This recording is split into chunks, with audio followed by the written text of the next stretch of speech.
Welcome back, guys. Today we'll be diving into a question that we got on one of the last videos. Do you think you guys can make a video on the whole lower back pump / involvement during hinges and lunges? I did a video a while back talking about low back strength and what that really means. I think you should watch that video kind of as a follow-up to this. But to answer the question to start out with, you probably should not be getting a pump on RDLs or on split squats in your low back. Does that mean that you won't? You probably will, especially if you're not hinging or you're not lunging very well. So just to kind of start out with, like, it is involved, it is working, but we probably should not be feeling a ton of sensation through our low back. There's context where we will, and especially as we really load and progress, we probably will go through phases where we are going to feel it. It is going to work to an extent, right? I'm not saying it's not working, it's out of the equation, but generally speaking, I think a lot of people feel way too much of it for some of these reasons that we're going to cover now. But let's talk about a hinge first. For example, it's like, how are we really organizing our center of mass? So if our weight is really back into our heels, right? We have heel heavy foot pressure. Think about your shins. If my shins are almost stacked right over my ankle or pushing back in space as I actually hinge my hips back. So like if my hips are moving posterior or my hips are hinging back and my knees are also hinging back at the same time,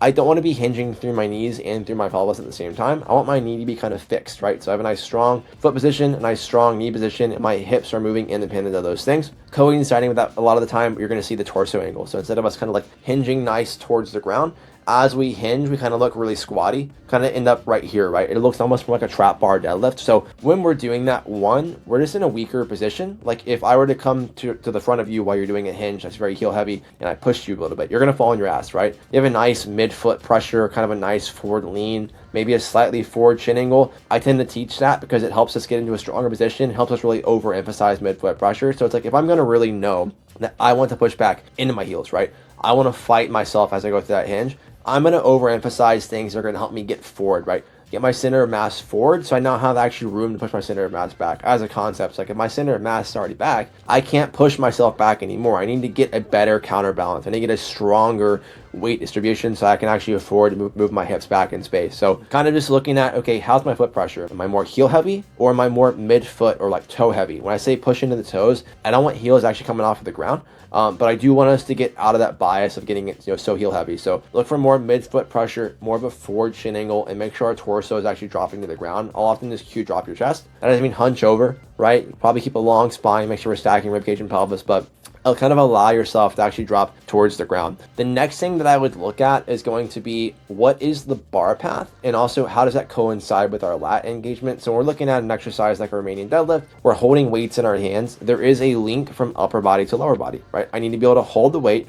I need a bit of brace with my shoulder, with my core to connect that to my movement through the lower half, right? And when I say that, it might sound like hippy dippy, but I'm holding weights. My lats are a really big part of my core. Everyone talks about rectus abdominis and transverse abdominis and internal external oblique. Very important, right? Our ability to brace is very important, but we have these massive slabs of meat on our posterior core that are going to be very important for us bracing our core, especially when it comes to actually how we're holding the load for the movement. So what I'm getting at here, very often, if you're watching a bad hinge, you're watching a barbell RDL, the weights were out in front of us, right? So we're already heel heavy. Now that the weight's out in front of us, that's going to encourage us to lean back more, right? Or sit back more into our heels and stay more upright. Same as like if I have a front squat, or a goblet squat. Weight's out in front of me, what do? I sit more upright. I'm trying to counterbalance that, right? So I also don't want to be like scraping the shins of the bar, but if I'm doing a barbell RDL, I want to drop the bar kind of right over the midfoot. I'm using dumbbells. I don't want to have like the weights turned towards me or palms turned towards me, weight out in front. I want to have more of a neutral grip. So one, I can engage my lats and get a better core brace,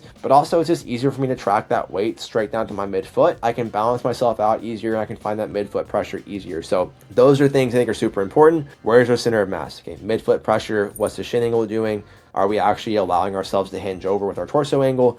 And then are we actually properly bracing our lats? Are we properly tracking the bar over our midfoot or the weights over our midfoot? Maybe it's not necessarily like an issue of like we need to be doing barbell. Maybe like I could probably just do dumbbell and get a better hinge at the moment, right? Until I get to the point where I'm actually strong enough and skilled enough to load the barbell. Now, is it okay if I'm feeling my low back? Yes, initially, but it should probably resolve as we build skill. And I would say, yes, it might come back a little bit if we're really pushing, right? So initially, especially I'm working with new clients, especially if they've been dealing with some sort of back issue or back pump for a while, I expect as we try to improve some of these things, we're going to have some residual back pump or back involvement, right? Because we're actively trying to improve the skill. As long as it's not debilitating or it's not negatively affecting our performance or especially our performance across a training week, like that is like if I do a set of RDLs or 3 sets of RDLs in a day, is my back like really hurting for like 3-4 plus days and it's negatively affecting my training down the road. I get a little bit of pump while I'm training, doesn't really negatively affect the rest of the day. The next day it's a little sore, but it's not really bugging me. Like that's pretty normal for us learning the skill of the hinge, especially if we are somebody who's been dealing with that for a while. So that should be improving as we improve skill. And then again, it's like as we tend to push a load,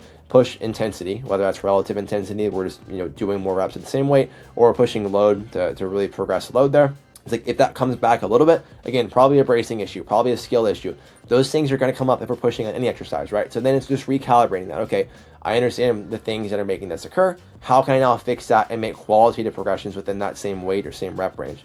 So the biggest thing is like it should just not be a constant derailment. If we have a little bit of involvement, we should understand the things that we should look for. We should be actually trying to fix those things. And then as we push intensity, we know these things might come back. Let's be objective about it. Let's recognize it. Let's know what we need to fix in order for us to keep progressing and get it to go away. And I think that's a nice little balance of kind of quantitative and qualitative progressions that we can kind of do on our own once we realize what we need to be doing to fix these issues. So long-winded way of saying no, but also yes. And hopefully that context helps. Let me know if this was helpful for you guys. Please like the video. Please subscribe to the channel. If you guys are interested in online coaching to fix your shitty hinge or deal with your low back issues, or you have a lot of clients and need help kind of managing those clients and watching their form feedback, programming, etc. There's spots down below for online coaching and for coaching advisory services. They're both in they're both down there.